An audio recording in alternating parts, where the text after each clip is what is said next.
Bonjour les amis, suite à ma petite sortie pour mardi, je vais finir mon électricité. Je vais vous montrer un petit peu l'installation qu'on a fait et puis ce qu'on va finir. Alors pour toute l'électricité qui a été fait dans le camion, c'est mon fils qui me l'a fait parce que moi je ne m'y connais pas du tout. Il y a les fils de panneaux solaires qui arrivent à peu près par ici, qui doivent passer comme ça, qui doivent rejoindre par ici.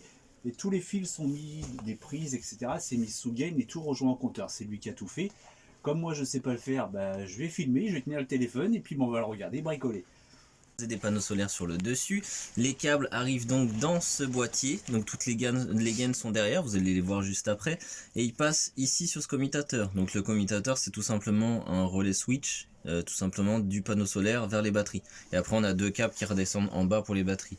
En l'occurrence, là, on va tirer le segment qui permettra d'alimenter du transformateur jusqu'au tableau électrique. Parce que là, actuellement, on a déjà un câble, mais c'est alimenté par dehors, pas par les batteries.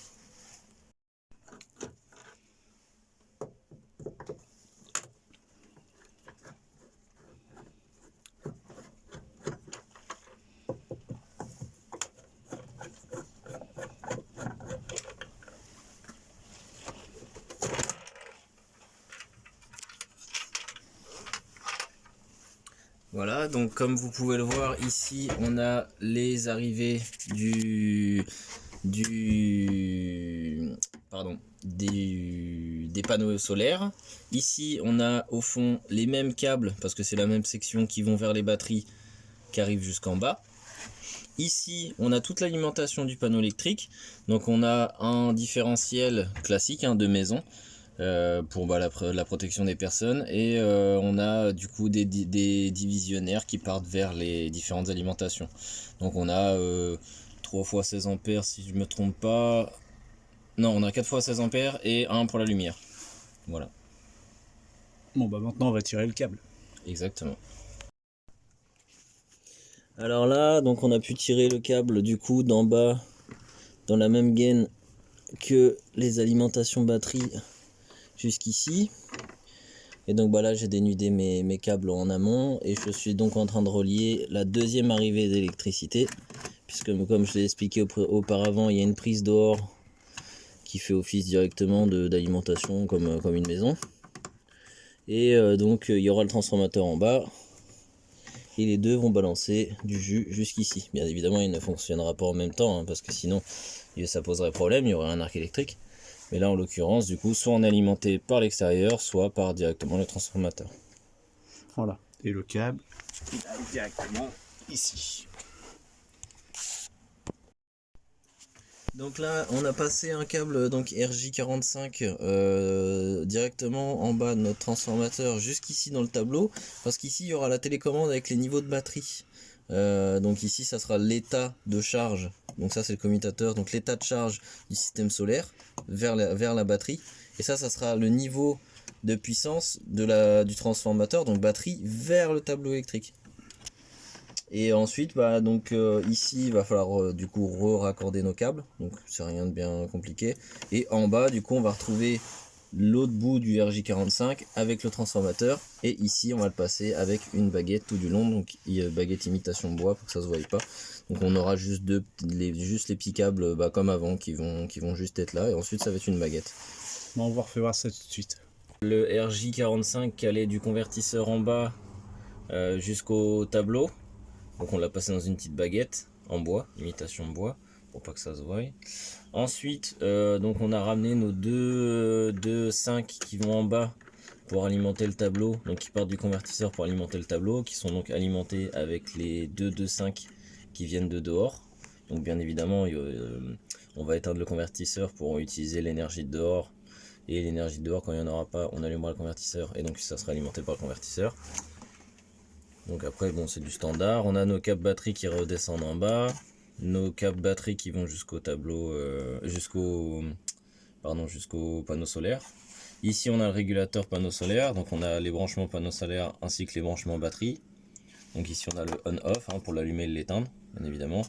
2-3 petits connecteurs USB, on sait jamais, c'est toujours utile.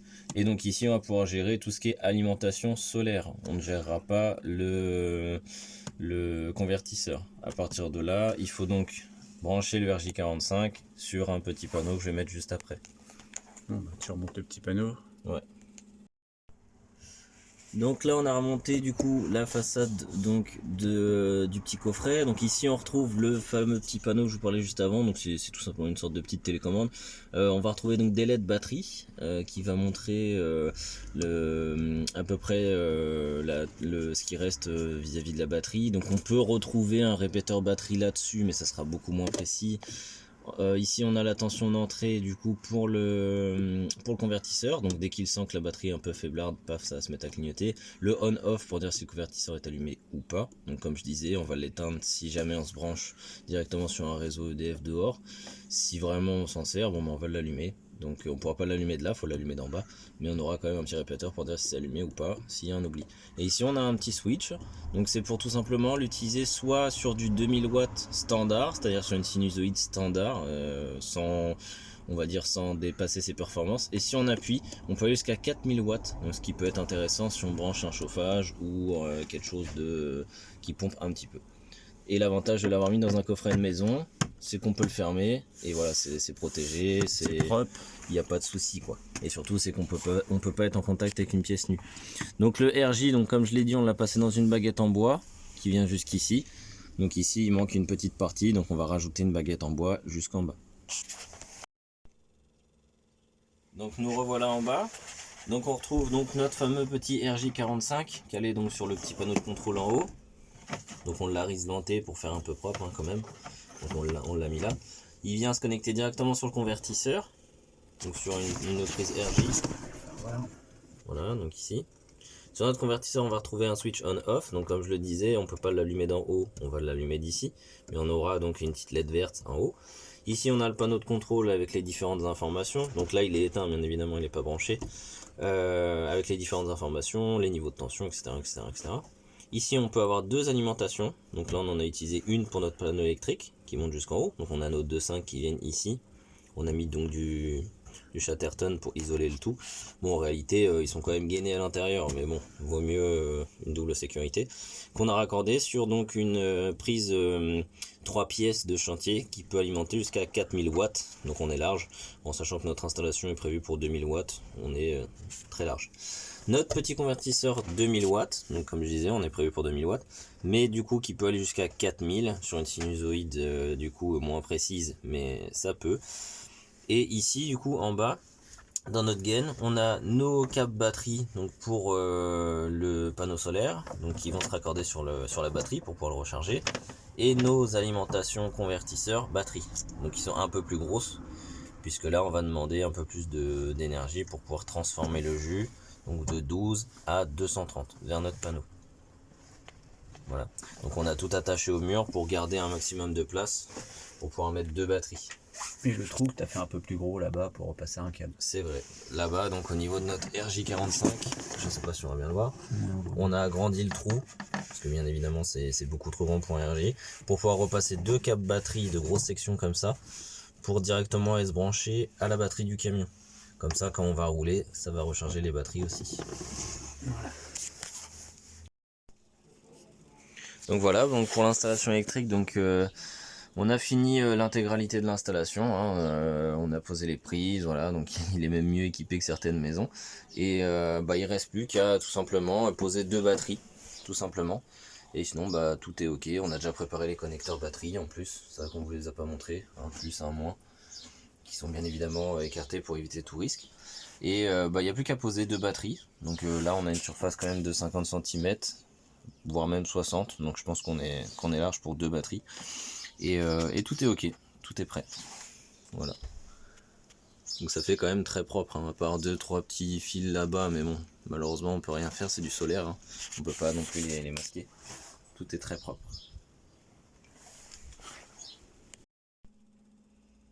Donc vis-à-vis de l'équipement du camion, donc on a installé, donc comme je disais, un coffret maison. Tout est gainé, hein, tout passe par gaine et arrive directement ici. Donc après ça repart donc dans des petites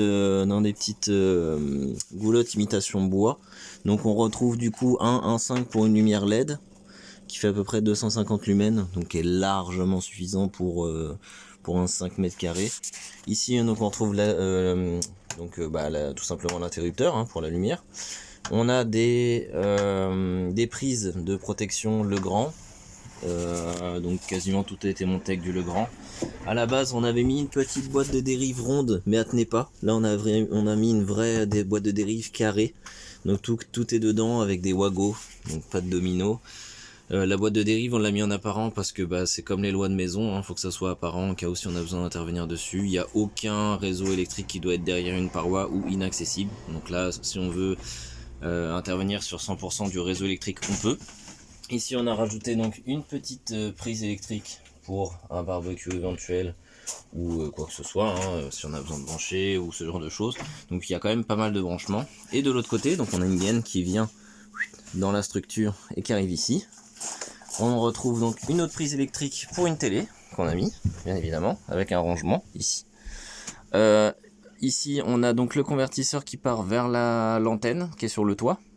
Donc elle, on a directement un signal on et un signal out qui va directement sur la télé. La télé est branchée donc électriquement. Et pour alimenter le petit convertisseur, on a un câble USB.